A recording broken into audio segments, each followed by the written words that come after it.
नमस्कार, SPN 9 news में आपका स्वागत है। मैं हूं आपके साथ दिनेश कुमार। 2024 के लोकसभा चुनाव में एक तरफ हरियाणा की राजनीति की बात करें तो कांग्रेस पार्टी के लिए ये माथापच्ची का माहौल बना हुआ है कि आखिरकार किन चुनावी प्रत्याशियों को मैदान में उतारा जाए, क्योंकि एक से अधिक प्रत्याशी हर सीट पर यहां चुनावी ताल ठोकते हुए नजर आ रहे हैं। वहीं दूसरी तरफ जननायक जनता पार्टी, जो कि हरियाणा सरकार में 4.5 साल तक साझेदार हुई, उसके बावजूद लोकसभा चुनाव का ऐलान होते ही भाजपा और जेजेपी के बीच गठबंधन टूट गया। जेजेपी ने 5 लोकसभा सीटों पर अपने चुनावी प्रत्याशियों का ऐलान कर दिया है। दुष्यंत चौटाला की माता नैना चौटाला हिसार लोकसभा सीट से चुनाव लड़ रही हैं, जबकि 2014 के चुनाव में दुष्यंत चौटाला वहां से सांसद बनकर के आए थे।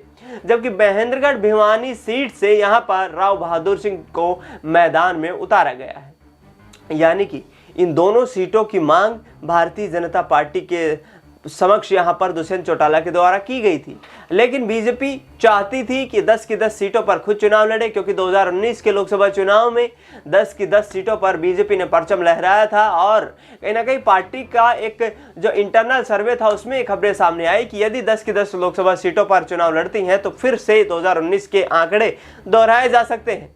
इस बीच गठबंधन टूट गया है, लेकिन कांग्रेस पार्टी के साथ अब जननायक जनता पार्टी की गठबंधन की खबरें सामने आ रही हैं।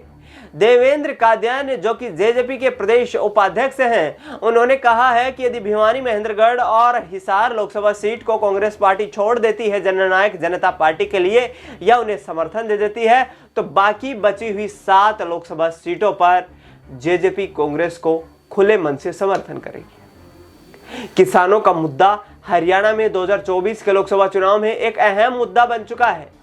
एक तरफ सिरसा में जहां बीजेपी कैंडिडेट अशोक तंवर को जबरदस्त विरोध का सामना करना पड़ा, तो दूसरी तरफ पूर्व मुख्यमंत्री मनोहर लाल खट्टर को करनाल में काले झंडे तक दिखाए गए। वहीं भिवानी महेंद्रगढ़ की बात करें तो वर्तमान में बीजेपी प्रत्याशी और सांसद चौधरी धर्मवीर सिंह को जमकर किसानों के विरोध का सामना करना पड़ रहा है। ऐसे में बीजेपी को घेरने में अब जननायक जनता पार्टी भी पीछे नहीं है। उनका कहना साफ तौर पर यह है कि पिछले 4.5 साल में हम हरियाणा में साझेदार रहे, इसलिए तो हमने MSP पर फसल की खरीद की, लेकिन मोदी के द्वारा किसी तरीके की कोई यहां पर सहायता नहीं की गई और किसानों के लिए किसी तरीके का कोई उपाय नहीं निकाला गया। दुष्यंत चौटाला यहां पर चुनावी तंज कसते हुए नजर आए। उन्होंने कहा कि मोदी के पास मीडिया की ताकत है और मोदी के पास पैसे की ताकत है। इलेक्टोरल बॉन्ड के माध्यम से बीजेपी ने छप्पर फाड़ चंदा हासिल किया है, और ऐसे में यदि 2024 के लोकसभा चुनाव में ऐसा संभव हो पाया कि यहां पर जननायक जनता पार्टी और अन्य किसी राजनीतिक दल के साथ गठबंधन करके बीजेपी को पटखनी देने की नौबत आई, तो जननायक जनता पार्टी इसमें एक पल भी सोच विचार नहीं करेगी और बीजेपी को सत्ता से बेदखल करने का काम करेगी। ऐसे में जननायक जनता पार्टी की तरफ से यह भी स्पष्ट किया जा चुका है कि 2024 में लोकसभा चुनाव के बाद केंद्र में सरकार बनाने में यदि मोदी सरकार वापसी कर रही है तो जेजेपी उसमें साझेदार नहीं होगी। यानी कि अपने आप को एनडीए गठबंधन से भी दूर करते हुए नजर आ रहे हैं दुष्यंत सिंह चौटाला।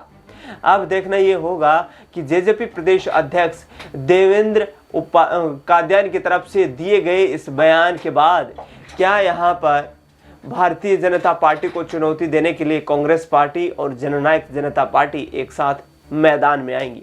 फिलहाल इस खबर में इतना ही। देश दुनिया की तमाम बड़ी खबरों के लिए आप देखते रहिए SPN 9 न्यूज।